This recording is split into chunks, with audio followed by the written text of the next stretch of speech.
जाति जनगणना क्या है? क्या ये एक पॉलिटिकल मूव है या जरूरत? आज इसे समझते हैं कि सरकार इसे क्यों लाना चाहती है और असली बात क्या है। सबसे पहले, जाति जनगणना होती क्या है? जनगणना तब होती है जब देश अपनी पूरी आबादी का डेटा कलेक्ट करता है।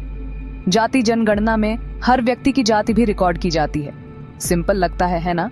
लेकिन इसमें बहुत कुछ है।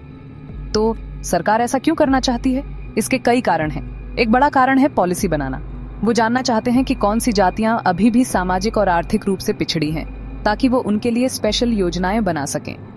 दूसरा कारण है अभी के आरक्षण की पॉलिसी कितनी काम कर रही है, ये देखना।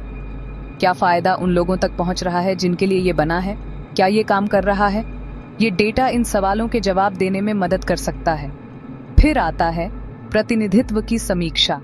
पॉलिटिक्स, नौकरियों और दूसरे सेक्टर्स में जातियों के प्रतिनिधित्व का विश्लेषण करके सरकार मौजूदा असमानताओं को दूर करना चाहती है।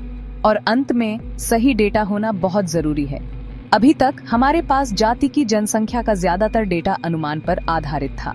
ये जनगणना उन अनुमानों को सटीक डेटा से बदलना चाहती है ताकि बेहतर पॉलिसी बनाई जा सके। अब इसके पक्ष और विपक्ष में क्या दलीलें हैं, वो देखते हैं।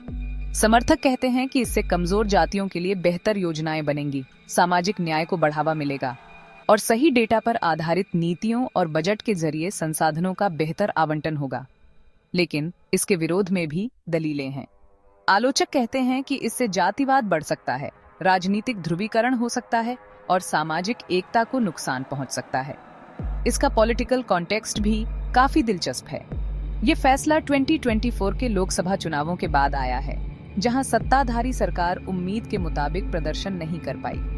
इससे रणनीतिक पुनर्मूल्यांकन हुआ, जिसमें पीएम मोदी और आरएसएस प्रमुख मोहन भागवत के बीच चर्चा भी शामिल है। बीजेपी, जो सत्ताधारी पार्टी है, को झटके लगे, खासकर उत्तर प्रदेश में।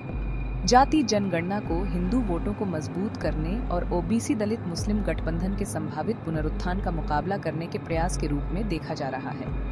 आरएसएस, जो शुरू में जाति जनगणना के विरोध में था, ने सितंबर 2024 में राष्ट्रीय एकता और लक्षित कल्याण को बढ़ावा देने के लिए अपना रुख बदल दिया। जनता के दबाव और आलोचना ने इस बदलाव में बड़ी भूमिका निभाई। बिहार के हालिया जाति सर्वेक्षण, जिसमें पिछड़ी जातियों का अनुपात ज्यादा दिखाया गया था, ने भी राष्ट्रीय फैसले को प्रभावित किया।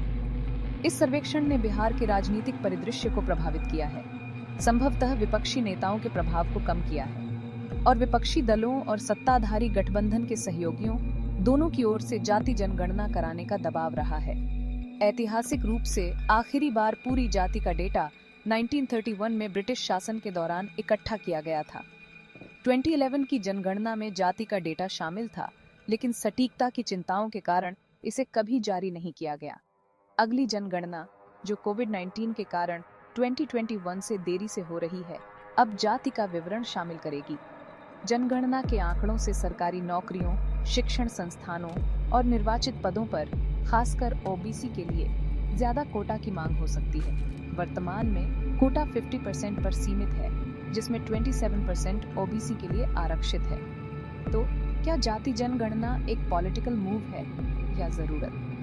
ये एक जटिल लेकिन महत्वपूर्ण मुद्दा है। क्या यह सामाजिक सुधार का रास्ता तैयार करेगा या यह सिर्फ एक और राजनीतिक खेल है? अपने विचार नीचे कमेंट्स में बताएं। अगर आपको यह वीडियो जानकारीपूर्ण लगा तो लाइक, शेयर और सब्सक्राइब करना न भूलें।